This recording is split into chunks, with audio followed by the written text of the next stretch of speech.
कासिमाबाद के रहवासी सुमरा बिरादरी के समें मर्दन औरतुन ऐं ॿारनि पोरियत उस्मान सुमरो क़त्ल केस में इंसाफ़ न मिलण ख़िलाफ़ हैदराबाद प्रेस क्लब साम्हूं एहतजाजी मुज़ाहिरो कयो।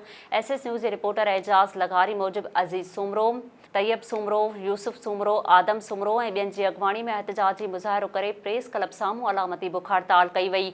उन मौक़े ते हुननि इल्ज़ाम हणंदे चयो आहे त पोरियत उस्मान सुमरो खे 15 अक्टूबर 2021 ते क़त्ल कयो वियो हुयो, जंहिंजा क़ातिल कासिमाबाद जो अॻूणो मुख़्तियारकार माजिद ख़ासकेली ऐं संदसि भाउ वाजिद ख़ासकेली आज़ाद घुमी रहिया आहिनि, जॾहिं त मक़तूल जो हिकु वारिस जेल काटे रहियो आहे।